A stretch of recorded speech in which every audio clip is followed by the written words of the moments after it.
Oke, bismillahirrahmanirrahim. Assalamualaikum warahmatullahi wabarakatuh. Bertemu kembali lagi dengan saya. Pada kesempatan kali ini saya akan mengupdate perkembangan waluh atau labu kuning usia 100 HST. Oke. Bisa dilihat untuk 100 HST seperti ini. Ini memang yang dulu telat gitu ya. Telat berbuahnya, bukan telat berbuah sebetulnya. Tidak saya seleksi buah waktu itu. Jadi saya biarkan saja waktu itu, tidak dieliminasi ya. Bisa dilihat ini sudah batangnya sudah mati, sudah kering tuh sana. Tapi ini buahnya memang belum cukup tua sebetulnya itu. Ukurannya kecil, belum cukup tua, tapi memang sudah bisa dikonsumsi. Kalau saya cek itu sudah keras, cukup keras. Dan kita lihat kondisi tanaman secara keseluruhannya.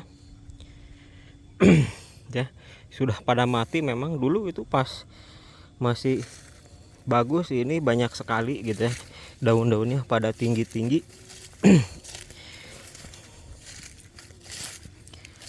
Nah ini sudah pada mati, pada kering untuk tanamannya sendiri ya. Bisa dilihat. Nah kalau yang ini cukup besar gitu, tapi sama sih udah mati itu batang tuh ke arah sana, sudah kering.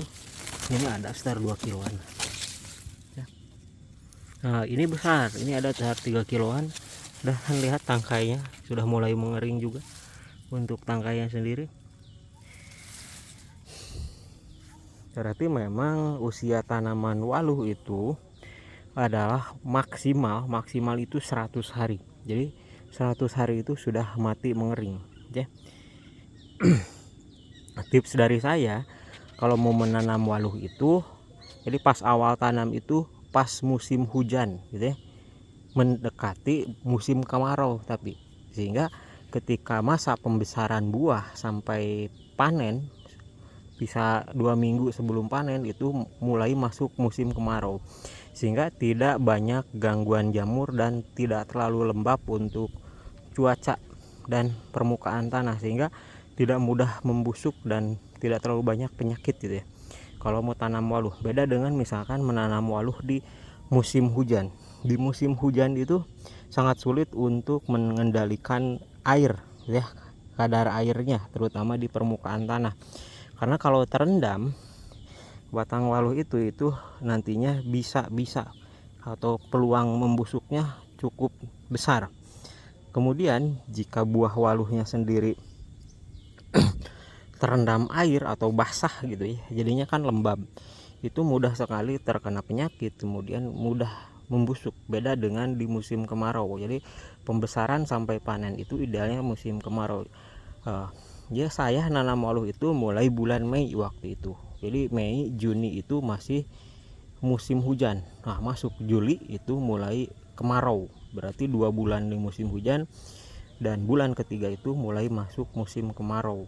Sehingga pas awal itu karena sangat butuh banyak pasokan air ya kalau awal tanam, karena itu masa pertumbuhan gitu ya, masa pertumbuhan tanaman, sehingga tidak terlalu capek untuk melakukan penyiraman ya.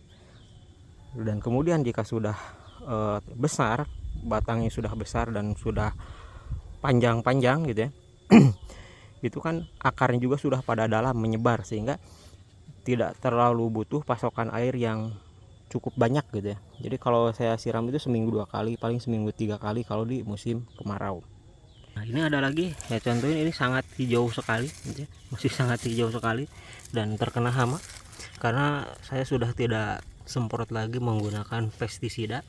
Kalau dulu itu pas mulai masa pembesaran awal itu saya rutin semprot dengan pestisida Kurakorn itu 1 minggu sekali ya. Kemudian 2 kali disemprot dengan fungi waktu itu pas musim hujan. Apalagi ini kecil sekali, paling ini usia buahnya usia 2 mingguan gitu ya. Dan tapi memang tanamannya ini masih hijau gitu ya, masih hijau. Dan memang saya tidak terlalu yakin ini bakalan sampai ke panen gitu ya. Nanti tanamannya kemungkinan besar mati duluan, apalagi sekarang di musim kemarau. Untuk tips selanjutnya, jadi di pangkal tanaman ya, pangkal tanaman ini saya memakai mulsa ya, plastik mulsa agar rumput liar dan gulma tidak terlalu banyak. Nah ini memang sekarang banyak rumput-rumput karena memang sudah tidak saya bersihkan lagi ya, seperti ini. Lihat perbedaan yang dipakai mulsa dan tidak. Sebelah sana tidak pakai mulsa, rumputnya banyak sekali gitu.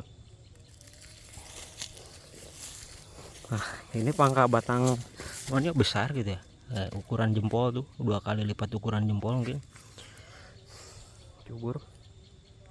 Nah untuk tipsnya sendiri memang untuk masalah pemupukan, terkait pemupukan saya ini kombinasi antara pupuk organik dengan pupuk kimia.